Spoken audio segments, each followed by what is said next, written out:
So now student we are going to discuss paper number 2 section number 3 और section number 3 जो है बेटा आपका non negative integer type question यहाँ पे पूछे गए और यहाँ पे इंपॉर्टेंट बात ये टोटल 6 नंबर ऑफ क्वेश्चंस आपसे पूछे गए हैं। क्लियर? तो चलिए बेटा यहाँ पर हम डिस्कस करने जा रहे हैं from question number 8 to question number 13। Clear? आइए, so let's start with the question number 8। देखो क्वेश्चन नंबर 8 में क्या दिया गया, इसकी पहले मैं आपको पूरा इसको समझा देता हूँ कि एक्चुअली क्या है।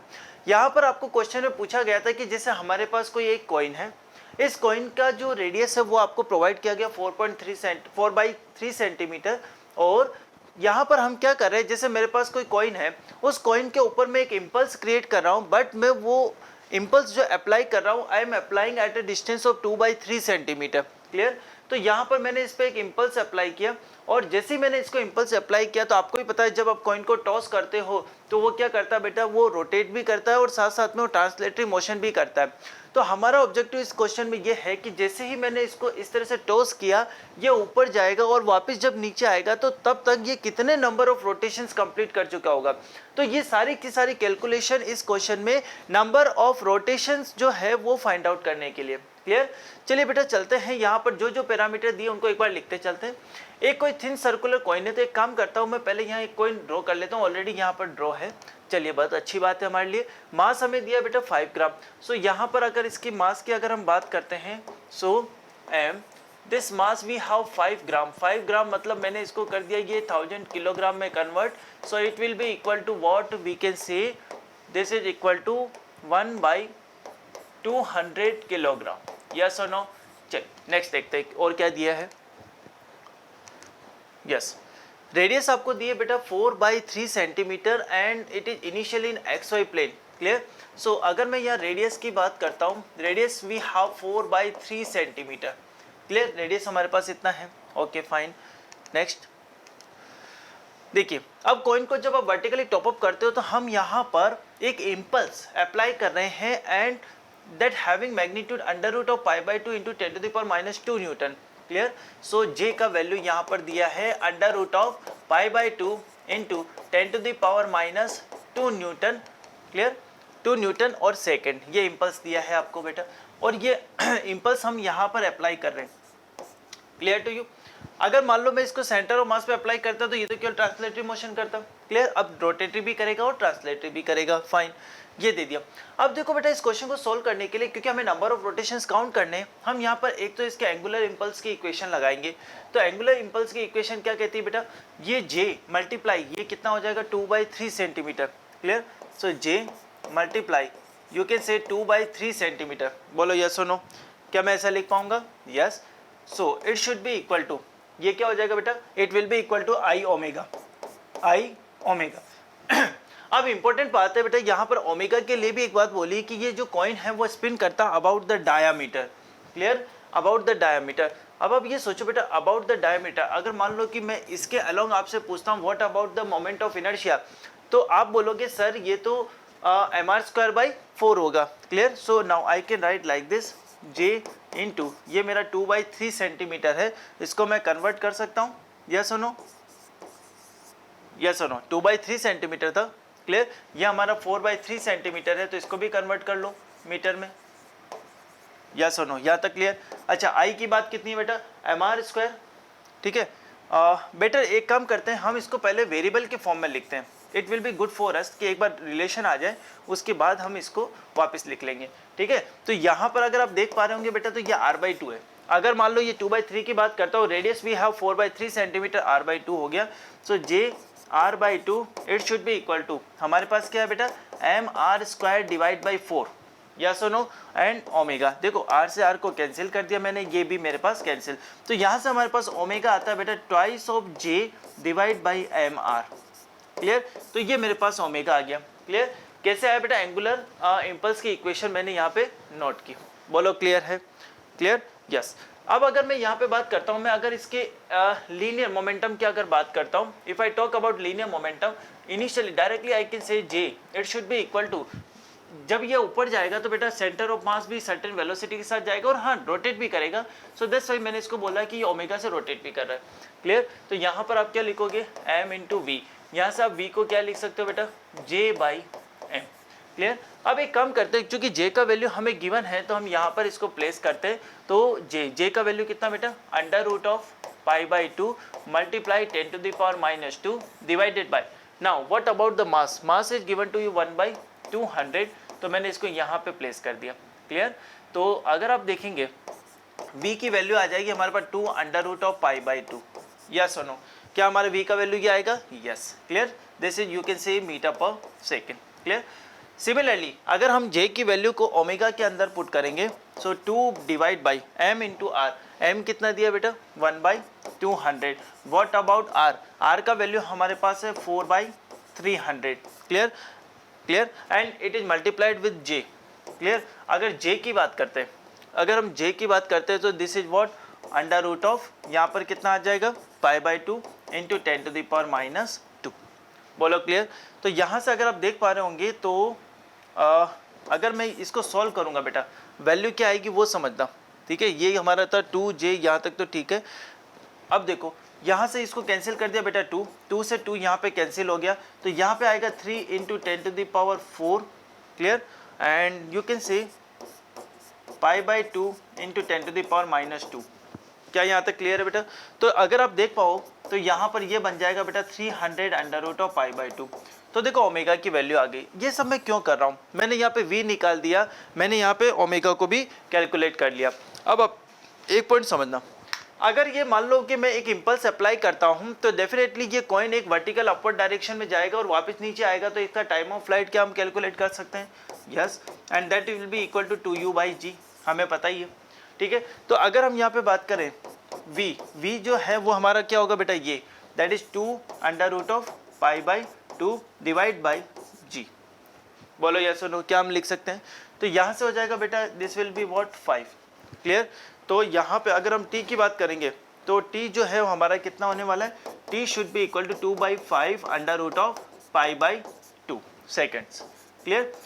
अब हमारा जो ऑब्जेक्टिव है वो ये है कि एक चीज समझो, अगर ये एक रोटेशन कंप्लीट करता है तो कितना एंगल कवर करता है बेटा, 2π। तो पहले हम क्या ये कैलकुलेट कर ले कि इसने टोटल कितना एंगल रोटेशन किया।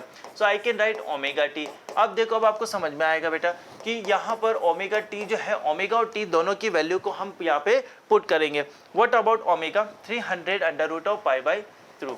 सो 300 under root of π/2 and it is multiplied with, clear. Now what about capital T, capital T हमारा हो गया 2/5 under root of π/2। Clear. So 2/5 under root of π/2, यहाँ तक क्लियर। तो अगर आप इसको सॉल्व करोगे तो ये कितना हो गया बेटा, this is what we can say 60, so 120 into π/2, यहाँ से आपको मिलेगा बेटा 60π। मतलब टोटल जो इसका रोटेशन एंगल है या एंगुलर डिस्प्लेसमेंट आप बोल सकते हो, ये कितना हो गया 60π।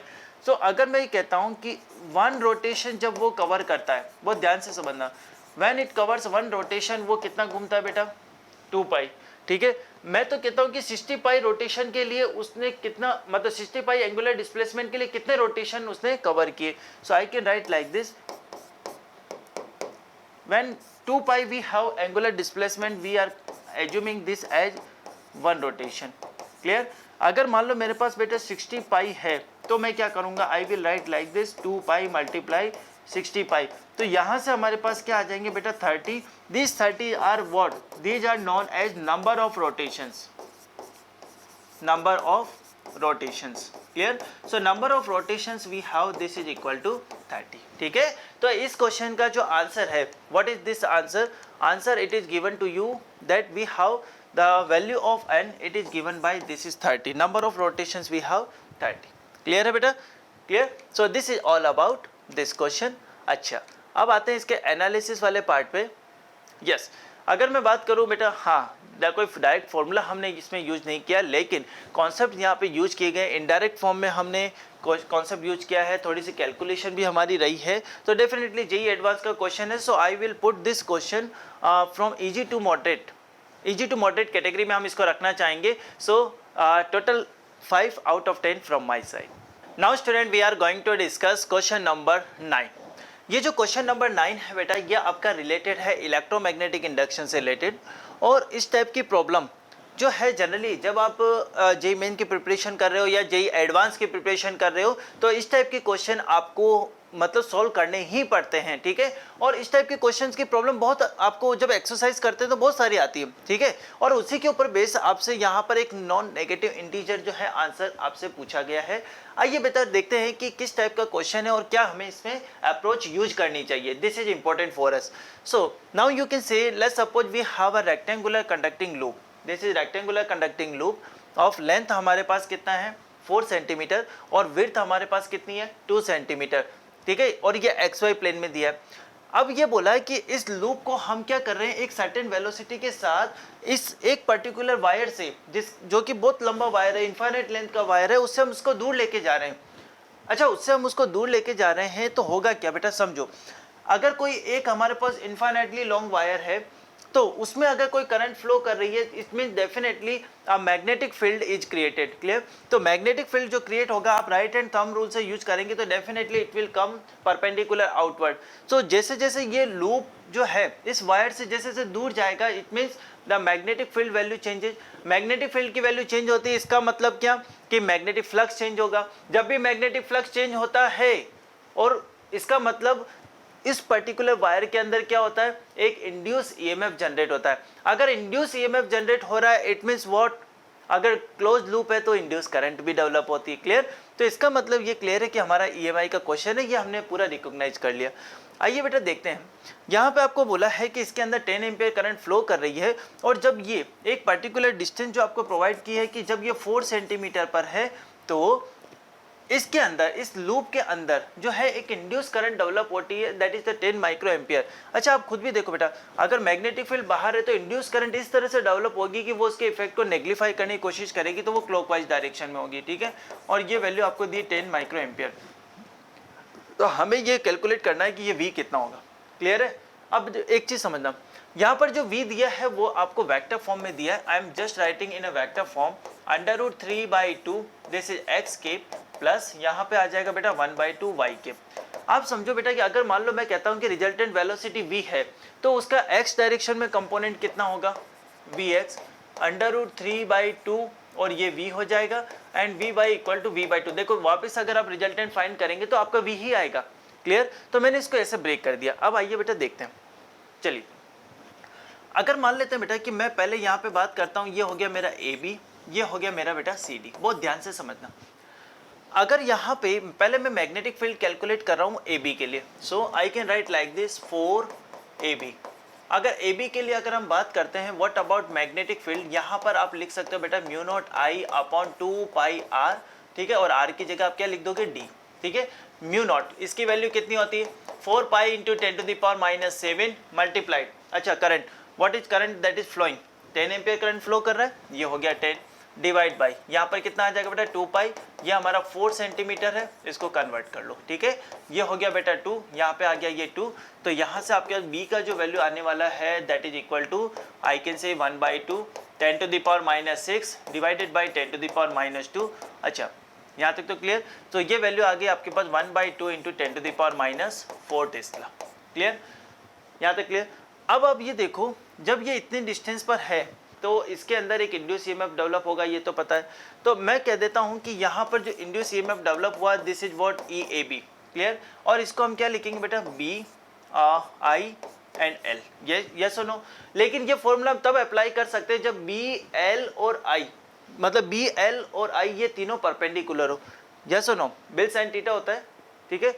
सो अच्छा, यहाँ पर जो बिल साइन थीटा फोर्स होता है, आई एम सॉरी, इसको लिखेंगे BVL, yes, this is equal to BVL sine theta. Clear. अब आप समझना बेटा, यहाँ पर जो मैग्नेटिक फील्ड है वो हमारा क्या है, परपेंडिकुलर आउटवर्ड, ये क्लियर हो गया।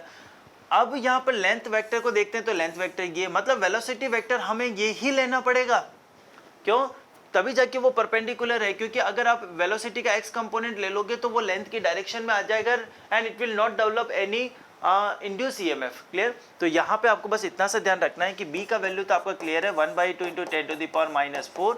वेलोसिटी का जो कंपोनेंट है वो हम लेंगे बेटा y वाला, तो यहाँ पर कितना आ जाएगा V/2 एंड लेंथ, यहाँ पर जो लेंथ इसकी गिवन है this is equal to 2 centimetre, so I can write 2 × 10⁻²। Clear. So if we talk about EAB, it should be equal to, I can say 1/2 into 2 से 2 को कैंसिल कर दो, V × 10⁻⁶, और ये हमारा हो गया बेटा वोल्ट। क्लियर। एक और चीज समझते हैं, पहले हम यहाँ पे फाइंड करेंगे फॉर CD। CD के लिए हमारा इंड्यूस EMF कितना होगा वो हमें देखना है।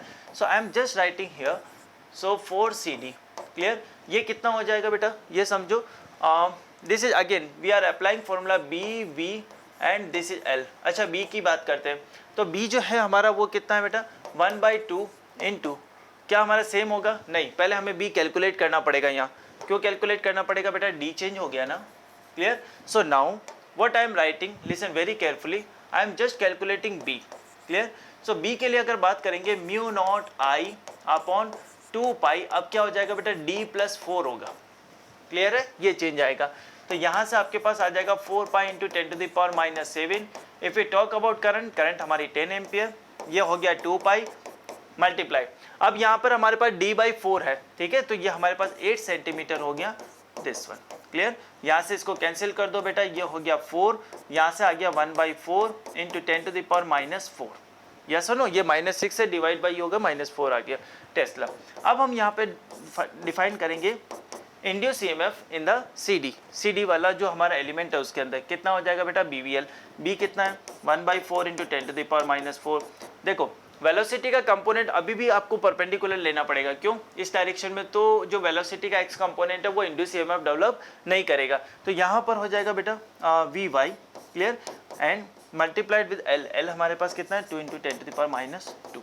आइए देखते हैं, ये कितना हो गया, 1/4 10⁻⁴, ये हो जाएगा बेटा V/2 इंटू 2 इंटू 10⁻², ये हो गया कैंसिल। यहाँ से हमारे पास आ गया बेटा 1/4 into 10⁻⁶ multiply V, clear. So final जो मैं ECD की बात कर रहा हूँ, this is equal to what,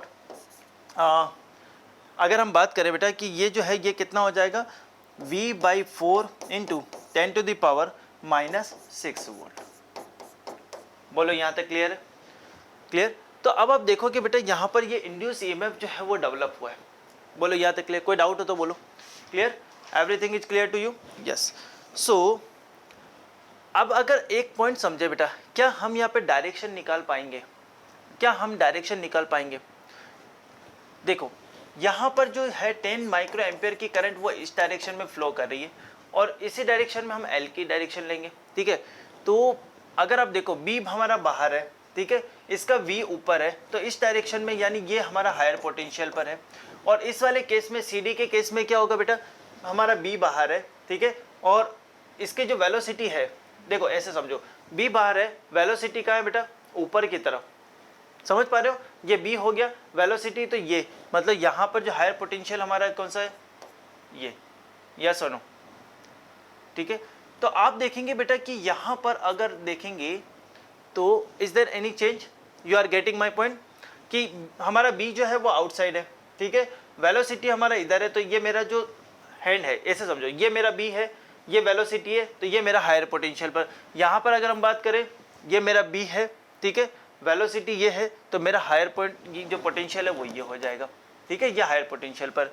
तो यहाँ पर अगर आप समझ पा रहे, तो यहाँ पर भी इस तरह की आएगा और यहाँ पर भी इस तरह से आएगा, तो दोनों एक दूसरे को अपोज करेंगे, ठीक है। अपोज करेंगे तो अगर मुझे नेट इंड्यूस EMF निकालना है तो मुझे दोनों को सेपरेट करना पड़ेगा, या तक क्लियर।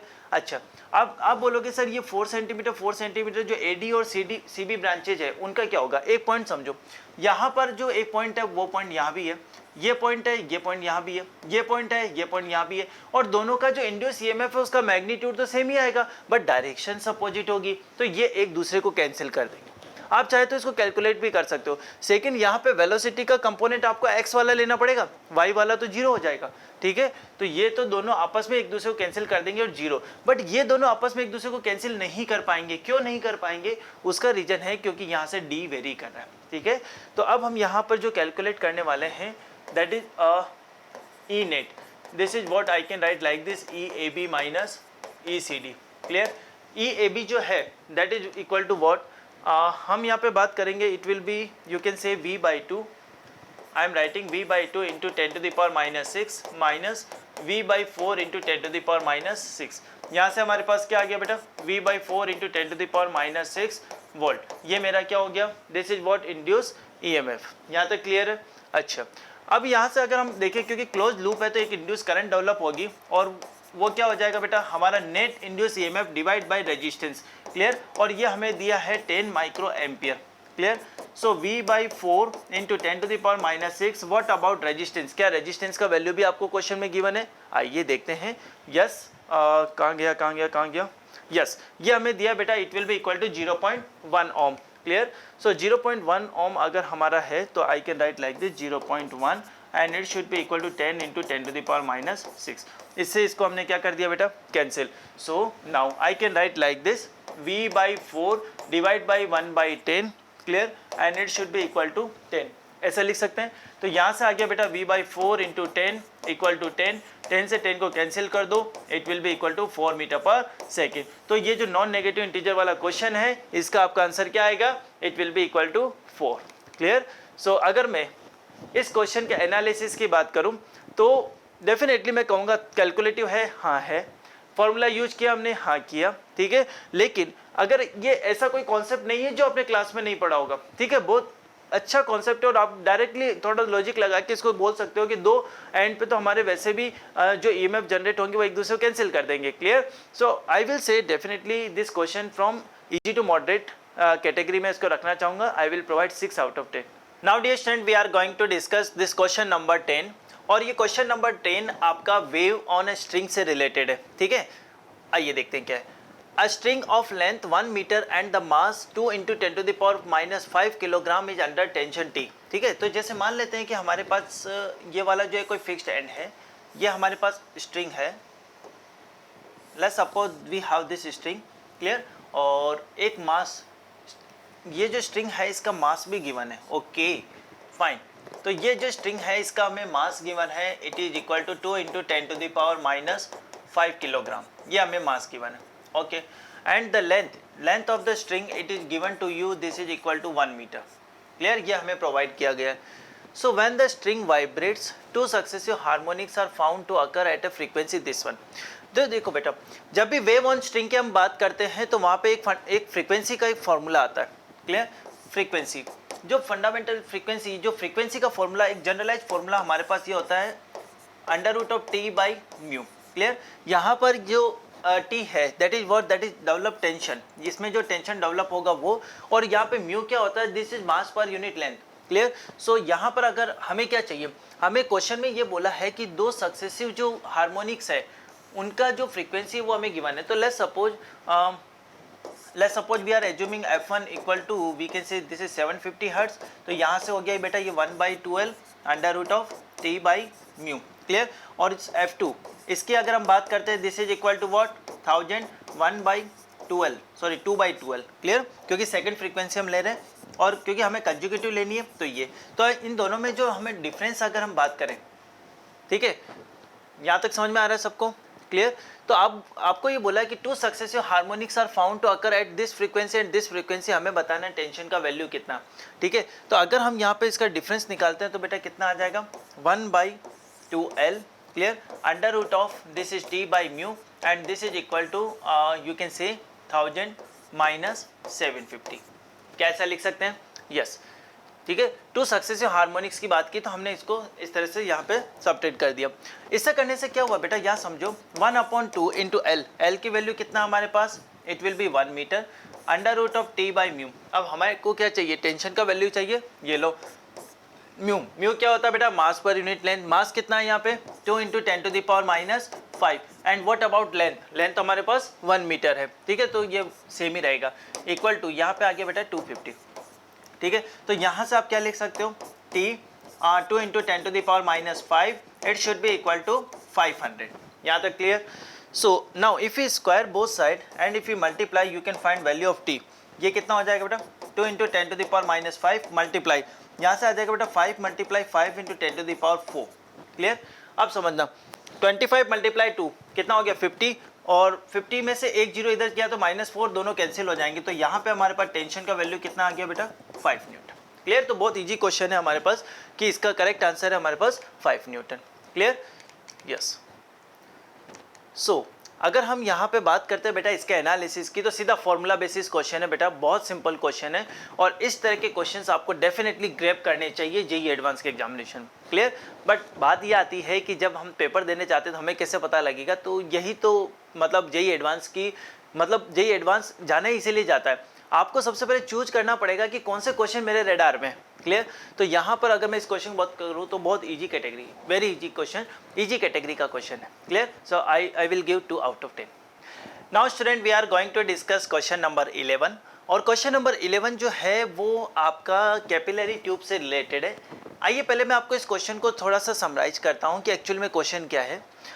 आप इस डायग्राम को देख पा रहे होंगे बेटा, यहाँ पर हमारे पास एक कंटेनर है, इस कंटेनर में हमारे पास एक पिस्टन है, इस पिस्टन के अबाव एयर है और यहाँ भी एयर है।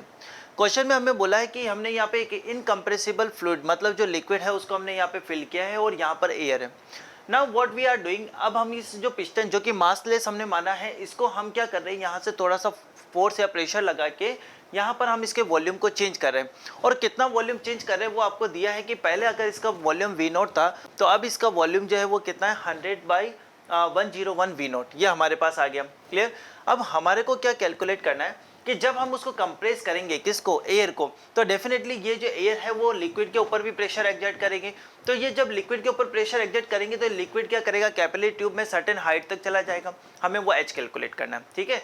तो देखो क्या कोई फॉर्मूला लगेगा, फॉर्मूला नहीं, यहाँ पे कॉन्सेप्ट पे ध्यान देना। ठीक है बेटा? आइए देखते हैं, डिस्कस करते हैं इसको। पहले ये समझो ओरिजिनल वॉल्यूम कितना है, V0। ठीक है? बाकी सारे डेटा आपको दिए, इनको आपको यूटिलाइज करना है। पहले आपको ओरिजिनल वॉल्यूम कितना है बेटा, V0 एयर का। ठीक है? और बाद में कितना हो गया 100/101 V0, डेफिनेटली वॉल्यूम कम हो गया। लेकिन एक अच्छी बात इस क्वेश्चन में इन्होंने ये बोली कि हम आइसोथर्मली कंप्रेस कर रहे हैं। ठीक है? So whenever we are compressing isothermally, तो मैं यहाँ पर क्या लिखूंगा बेटा, PV equal to constant. Yes और no, PV equal to constant. तो इसका मतलब मैं ये कह सकता हूँ कि जो मेरा प्रेशर है वो इन्वर्सली प्रोपोर्शनल होता है वॉल्यूम के। यस और नो? तो आप ये समझो बेटा कि अगर पहले वॉल्यूम जो है V0 है और लेट्स सपोज हम यहाँ पर जो प्रेशर अप्लाई कर रहे थे वो P0 था, लेट्स सपोज ये प्रेशर P0 है और पहले इनसाइड वॉल्यूम V0 है। Now what we are doing, हमने V0 को जो चेंज करके कितना कर दिया, 100/101 V0। तो यहाँ से हमारे पास आ गया 100/101 V0, ये हमने कर दिया। ठीक है? ये हमने कर दिया, दिस इज नॉट इक्वल। ठीक है? ये हमने V0 को कहाँ चेंज कर दिया बेटा, इसमें। तो मुझे बताओ प्रेशर जो चूंकि इन्वर्सली प्रोपोर्शनल है तो प्रेशर क्या हो जाएगा, मैंने लॉजिक से देखा बेटा, क्या प्रेशर ये हो जाएगा बेटा। यस सुनो, जब आपने वॉल्यूम जो है चेंज कर दिया तो प्रेशर भी चेंज होगा, बट उनका प्रोडक्ट तो सेम रहेगा। इन दोनों को मल्टीप्लाई करोगे तो वापस यही आएगा P0 V0। क्लियर? तो यहाँ से अगर आप देख पा रहे होंगे कि अगर मैं इनिशियल प्रेशर की बात करता हूँ तो वो मेरे पास P0 है, but what about final pressure, final pressure जो है मेरा कितना हो जाएगा बेटा, 1.01 P0। बोलो यहाँ तक क्लियर हुआ या नहीं हुआ? ठीक है? ये चीज़ समझ में आई नहीं आई? देखिए ये समझ में आया नहीं, ये P0 था तो बेटा यहाँ पर प्रेशर कितना है हमारा 1.01 P0, यहाँ तक क्लियर हो गया होगा। अब एक पॉइंट समझना, जब ये कैपिलरी में जाएगा, चूंकि इन्होंने बोल दिया कि आपको कॉन्टेक्ट एंगल को 0 लेना है, तो यहाँ पर इस चीज़ को समझना बहुत ज़रूरी है कि यहाँ पर ये इस तरह का एक शेप बना रहा है। तो अगर हम यहाँ पे बात करते हैं कि यहाँ का प्रेशर हमें पता है, यहाँ की हाइट हमें पता है, तो क्या हम इस पॉइंट का जो इसके कॉनकेव मेनिस्कस है इसके जस्ट नीचे किसी पॉइंट का क्या हम प्रेशर फाइंड आउट कर सकते हैं? बिल्कुल कर सकते हैं। क्या लिखेंगे बेटा उसके लिए? उसके लिए क्या मेंशन करेंगे? हम ऐसा लिखेंगे 1.01 P0 minus rho GH। Yes और नो? समझ में आया नहीं आया? इसको एक बार डायग्राम से भी समझो। जैसे मान लो बेटा ये है, जब भी इस तरह की कोई कंडीशन आती है कि मान लो आपको यहाँ का प्रेशर पता है and let's suppose this is 1.01 P0 और ये जो है H हाइट है, तो डेफिनेटली जैसे जैसे हम हाइट में जाते हैं तो प्रेशर क्या होता है, डिक्रीज होता है। तो हमने यहाँ पे प्रेशर डिक्रीज कर दिया।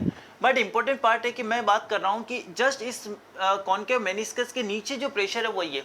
अब आपको पता है कि जब भी हम किसी भी ड्रॉप की बात करते हैं, लिक्विड ड्रॉप की बात करते हैं, तो उसके अंदर एक्सेस प्रेशर होता है। ठीक है? अब बाहर क्या लग रहा है, आप खुद सोच के देखो बेटा, बाहर तो एटमॉस्फेरिक प्रेशर है, बाहर तो क्या एटमॉस्फेरिक प्रेशर, बट अगर इनसाइड का प्रेशर ज़्यादा होता तभी तो वो इस टाइप की शेप फॉर्म करता है। तो ये जो है हमारा, ये किसके बराबर होगा, P0 माइनस 2T/R। ये आपको अच्छे से पता है। ठीक है? P0 माइनस 2T/R होता है। ठीक है? तो इसको थोड़ा सा सिंप्लीफाई कर लेते हैं। ये कितना हो जाएगा बेटा, 0.01 P0 प्लस यहाँ पे आ जाएगा बेटा 2t/r, it should be equal to ρgh। हमारा ऑब्जेक्टिव इस क्वेश्चन में क्या है, to find the value of h। तो पहले वैल्यू पुट कर देते 0.01 मल्टीप्लाई, ठीक है, पी नॉट। एटमॉस्फेरिक प्रेशर जो हमें कितना लेना है, it is given to you, atmospheric pressure 10⁵ newton पर मीटर स्क्वायर, ठीक है। तो 10⁵ हो जाएगा प्लस 2 मल्टीप्लाई, देखो जो टेंशन है लिक्विड का टेंशन वो कितना दिया, सरफेस टेंशन 0.075 यूनिट्स का ध्यान रखें स्पेशली, 0.075 डिवाइड बाय ये जो आर है, यह आर क्या है, हमारा radius of capillary tube.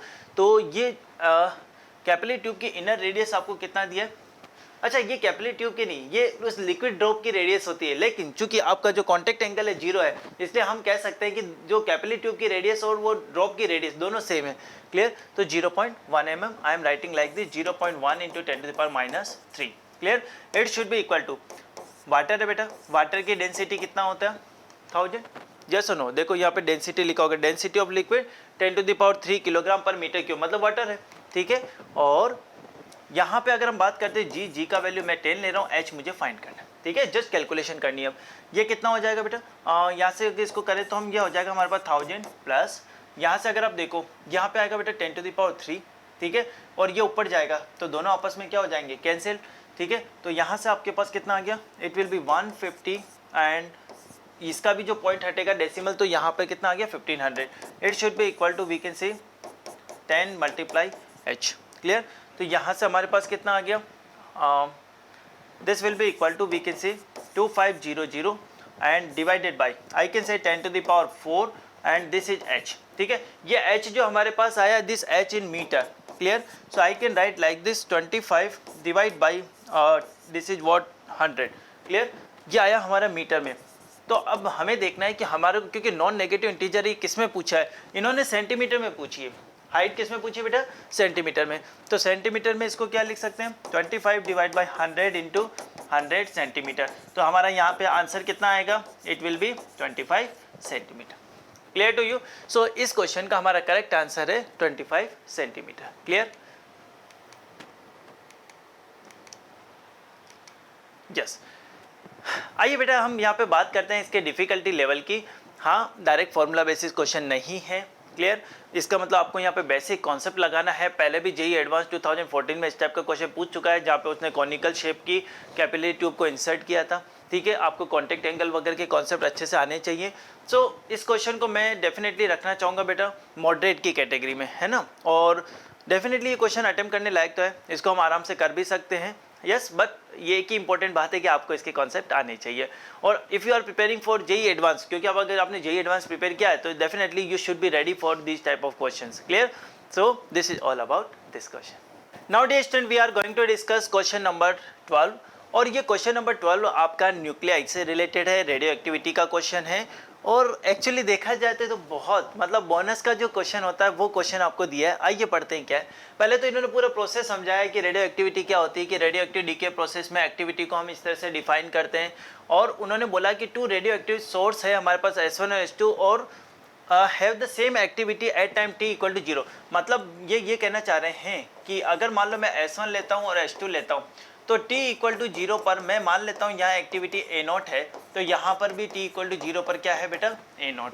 Letter time activity of S1 and S2 are A1 and A2 respectively, ठीक है। यहाँ पर एक्टिविटी A1 हो गई, यहाँ पर एक्टिविटी हमारे पास A2 हो गई, ठीक है।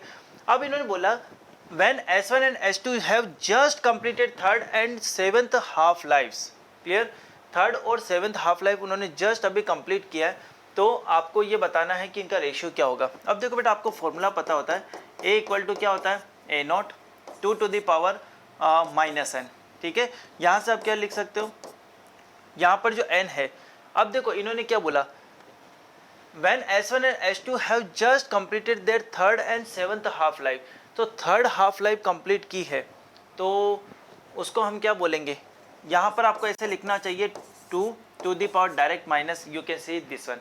क्यों, क्योंकि हमारा n क्या होता है बेटा, it will B t/t half. और इन्होंने बोला कि अभी हमने 3rd हाफ लाइफ कंप्लीट की है, मतलब ये 3 टाइम्स ऑफ t हाफ हो गया, क्लियर। तो यहाँ से ये कैंसिल हो गया, तो एक तो इक्वेशन ये आ गई A1 के लिए। करस्पॉन्डिंगली A2 के लिए अगर आप बात करोगे तो आप क्या लिख सकते हो, इन्होंने अभी 7th हाफ लाइफ जो है वो कंप्लीट की है, मतलब ये -7 हो जाएगा। हमें यहाँ पर इसका सिंपल रेशियो चाहिए। So what about ratio A1/A2, it should be equal to I can say 2 to the power -3 divide by 2 to the power -7। यहाँ से हमारे पास क्या आ जाएगा, it will be equal to 2 to the power -4। यहाँ से हमारे पास आ गया बेटा 16। क्लियर, जब ये 16 है तो हमारा आंसर कितना हो जाएगा 16। ठीक है, तो सिंपल सा क्वेश्चन था बेटा, जस्ट लैंग्वेज आपको थोड़ा सा पढ़ना है और आराम से आप इस क्वेश्चन को सॉल्व कर सकते हो। Clear, done. तो अगर हम इसके एनालिसिस की अगर हम बात करें बेटा, बहुत सिंपल सा क्वेश्चन था। I will put this into easy category, so I will provide 2 out of 10। Now dear student, we are going to discuss question number 13। Clear, और क्वेश्चन नंबर 13 में ये आपका क्वेश्चन है बेटा थर्मोडायनेमिक्स से। यहाँ पे आपको जो डिफरेंट प्रोसेसेस आपको प्रोवाइड किए गए हैं और आपको यहाँ पे जो कैलकुलेशन करनी है वो कैलकुलेशन है आपकी वर्क डन की। ठीक है, और आपको भी पता है बेटा कि दोनों ग्राफ पीवी ग्राफ दिए हैं, तो area under the PV graph provides you the work done. Clear, चलिए आइए देखते हैं कि क्या क्या क्वेश्चन में पूछा है हमसे। क्वेश्चन आपको ये बोल रहा है 1 mole of an ideal gas, 1 mole of an ideal gas undergoes 2 different cyclic process. यहाँ पर एक प्रोसेस ये दे दिया, एक प्रोसेस ये है। ठीक है, in the cycle 1 A, B, C, D are isobaric, isothermal, isobaric and isochoric process जो है ये आपको प्रोवाइड किया है। ठीक है, और A dash B dash C dash में आपको बोला है कि ये आपके पास आइसोथर्मल है, आइसोकोरिक है, ये सब प्रोसेस दे दिए। हमें बताना है कि जो वर्क डन है इसका W1 है और इसका W2 है, दोनों का रेशियो क्या है। सिंपल सा है बेटा, आइए देखते हैं। वर्क डन की कैलकुलेशन करनी है, सॉल्व ऑब्जेक्टिव हमारे पास ये। फर्स्ट के अंदर अगर मैं बात करूं बेटा, let's suppose I am moving from point A, या फिर ऐसे ही देख लो ABCD नहीं मार्क करते हैं। यहाँ पे आप सोचो बेटा A प्रोसेस के लिए बात कर रहा हूँ, जब मैं यहाँ पे बात कर रहा हूँ अभी नंबर 1 के लिए, तो आपका पूरा फोकस केवल नंबर 1 के डायग्राम पे होना चाहिए। Clear, so if I am talking about process number 1, तो मुझे बताओ क्या कांस्टेंट प्रेशर प्रोसेस है। कांस्टेंट प्रेशर प्रोसेस में हमारा वर्क डन क्या होता है 4P0, और यहाँ पे क्या लिखोगे 2V0 माइनस V0, ये हो गया। प्लस देखो बेटा बी प्रोसेस जो है, आपको यहाँ पे क्वेश्चन में क्या बोला था, बी प्रोसेस आपका आइसोथर्मल प्रोसेस है। आइसोथर्मल प्रोसेस के लिए हमारा जो वर्क डन क्या होता है NR। ठीक है, टेम्परेचर NRT। ठीक है, अब NRT टेम्परेचर क्या आएगा वो सोचो। अगर मैं इस पॉइंट पे बात करता हूँ तो दिस इज 4P0 और मल्टीप्लाइड विद 2V0, यहाँ से कितना हो गया बेटा ये 8P0 V0, and this is equal to you can see 8P0 V0, this is equal to NRT0। क्या हम ऐसा लिख सकते हैं? तो ये दोनों बराबर तो होने चाहिए, तो मैं यहाँ पे क्या लिखूंगा बेटा NR 8T0, क्योंकि left hand side right hand side बराबर होना चाहिए।